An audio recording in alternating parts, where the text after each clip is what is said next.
All right, hey guys, OFD checking in here, and today we got an unboxing. So I'm super excited about this watch because, believe it or not, being a watch guy and having done so many videos on watches, I've never actually personally owned a Glycine watch. And I've really kind of wanted one over the years, and I was looking on the Nomon website the other day and I found one that I couldn't resist. I had to have this, so I ordered it up. Now I took it out of the envelope that it usually comes in from Nomon from DHL, but it's pretty cool. They use this these airbags they put everything in, and so I mean the watch is super protected in there. But as usual with it is from Nomon watches, this watch got to me in like 4 or 5 days. I ordered it on like a Friday and it was here yesterday, I think it was. So, I mean, it's really quick. Actually, I think I ordered it on Saturday. So let's go ahead and check this one out. Now, this is going to be an unboxing. I'm not going to be doing a full review of this watch yet because I just haven't owned it. You know, I mean, I haven't even played with it yet. So we're going to check it out. So go ahead and get the box open here.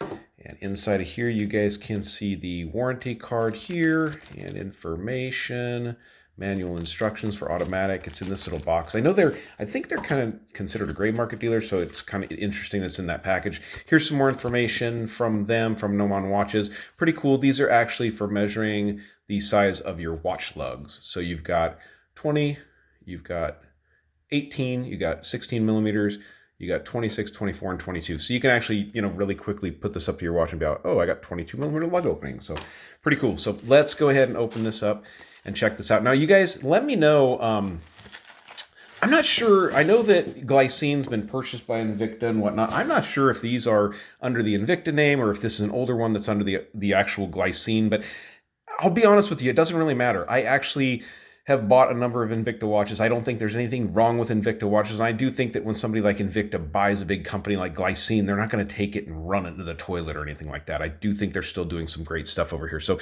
let's go ahead and open this up and check it out. Ooh, look. I got a free silica pack. Cool. All right, let's check this one out. So guys, I've been dying to have a Glycine Airman in the collection, and I don't have a mechanical GMT right now in the collection at all. I don't have my Rolex Explorer anymore or anything like that, and so I was checking out the website and I thought the Glycine Airman was a awesome looking watch.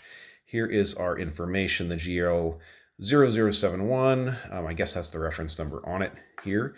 But give me a second because I need to get all this plastic off of it. I'll get all the plastic off, take the hang tag off, and we'll kind of do a really quick overview of the watch, kind of taking a quick look at it. And then, like I said, you got to stick around and I'll do a full review here in a couple of weeks on this one.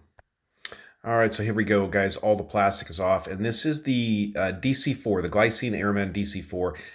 There's certain things I really love about this watch. I love the red date window. I love the Cyclops actually on it, and just the layout of the watch overall. It's a 42 millimeter case. I'm not going to get into all the specs.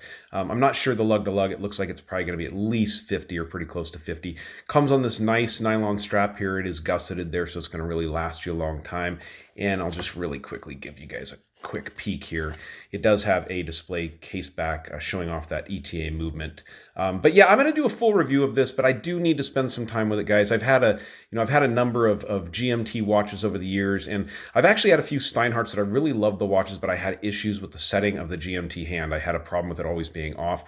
If you guys aren't familiar, I'm going to show you really quick here. The second crown actually is for unlocking the bezel, so that you can turn the bezel and get it to wherever you want it for a certain position. Say you want to change it for the 24-hour zone, and then you can actually lock it down with that, and then that way there the bezel doesn't move once you've got it set. So not a timing bezel, but it is a pretty cool feature there on the watch. So I'll get that back up there to the 24 position and lock that down. But guys, down below in the comments, if you have a Glycine Airman in the collection, if you have one of these newer ones, I think this is a pretty late model here. If you have one of these newer ones and you're wearing it, let me know how you feel about the watch, what you think about it. It's a nice looking timepiece. It really harkens back to the older Glycine Airmans, you know, back in the 1950s. So I think that's really what they were going for with this watch, and I really think it's a good looking piece and they did a good job. So stick around, guys. I will have a full review coming up in the near future. You like the video, give me a thumbs up down there at the bottom. And if you've not subscribed to the OFD channel yet, please do. Please do.